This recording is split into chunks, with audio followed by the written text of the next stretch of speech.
Welcome to Happy Milestone Family. एक जंगल के बीचों बीच एक आरामदायक छोटी सी झोपड़ी में भालुओं का एक परिवार रहता था। उनमें से एक छोटा भालू था और एक मामा भालू थी और एक बड़ा भालू था। एक दिन जब उन्होंने अपने नाश्ते बनाया और वे खाने ही वाले थे तो उन्हें एहसास हुआ कि खाना बहुत गर्म था। उन्होंने खाना ठंडा होने तक टहलने का फैसला किया। रास्ते में उन्हें मधुमक्खी का एक बड़ा छत्ता दिखाई दिया। भालू का बच्चा मधुमक्खी के छत्ते को देखकर उत्साहित था। इसी बीच गोल्डीलॉक्स नाम की एक शरारती लड़की जंगल में घूम रही थी। उसे एक कुटिया मिली और उसने दरवाजा खटखटाया कर उसने अंदर झांकने का फैसला किया। जब वह लिविंग रूम में गई तो उसे 3 कुर्सियां दिखाई दी। वह पापा बियर की कुर्सी पर बैठी। यह बहुत सख्त है, यह बहुत नरम है, यह बिल्कुल सही है। ओह, मैंने कुर्सी तोड़ दी। वह टूटी कुर्सी छोड़कर रसोई में चली गई और मेज पर दलिया के 3 कटोरे देखे। गोल्डीलॉक्स को भूख लगी थी। उसने पापा बियर के कटोरे से एक चम्मच लिया।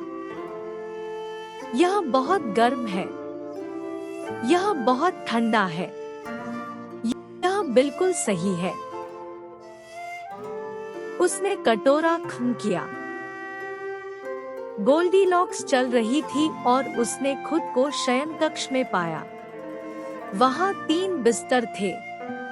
वह पापा बियर के बिस्तर पर लेट गई। यह बहुत दृढ़ है, यह बहुत नरम है, यह बिल्कुल सही है। वह गहरी नींद में सो गई। तीनों भालू घर लौट आए। पापा बियर गुर्राता हुआ घर में घुस गया। उसने कुर्सी की ओर देखा और कहा, कोई मेरी कुर्सी पर बैठा था। मेरा भी। और किसी ने मेरी कुर्सी तोड़ दी। तीनों भालू रसोई की ओर चल दिए। पापा भालू ने कहा, किसी ने मेरा दलिया चखा। मेरा भी।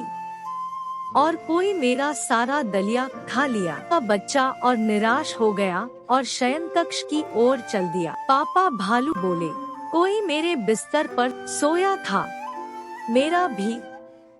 और कोई अभी भी मेरे बिस्तर पर है।